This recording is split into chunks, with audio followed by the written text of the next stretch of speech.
mkalimani wa ishara ni Damian Evans.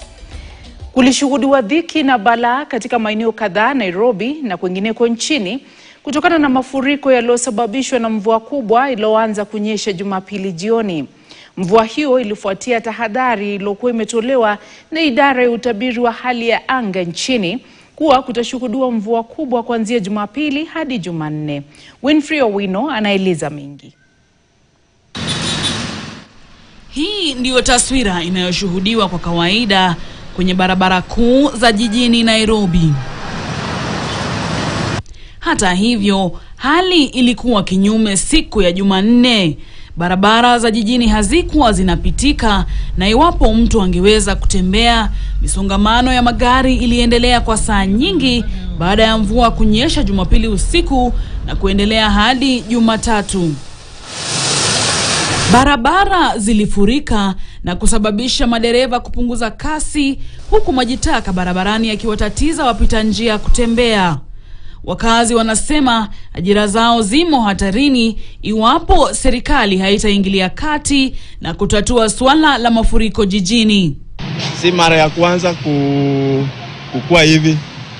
Maji na kwanza hii ni mvua kidogo imenyesha.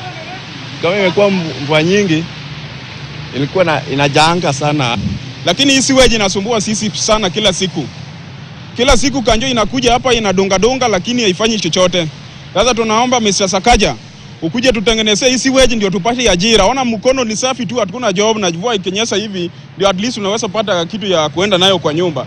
Lakini kwa sasa hatuwezi fanya kazi sababu hakuna gari itapita kwa maji kwa siweji. Jumamosi, idara ya utabiri wa hali ya hewa ilitoa tahadhari kwa Wakenya na kusema kwamba kutakuwa na mvua kubwa kwa siku 3 kuanzia Jumapili. Maeneo ya Ziwa Victoria, Bonde la Ufa na Nairobi yakiwa miongoni mwa maeneo yaliyotabiriwa kuathirika zaidi.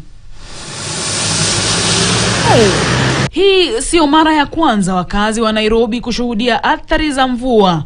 Mwaka uliopita zaidi ya familia 50,000 ziliathirika, huku karibu 300,000 wakiachwa bila makazi.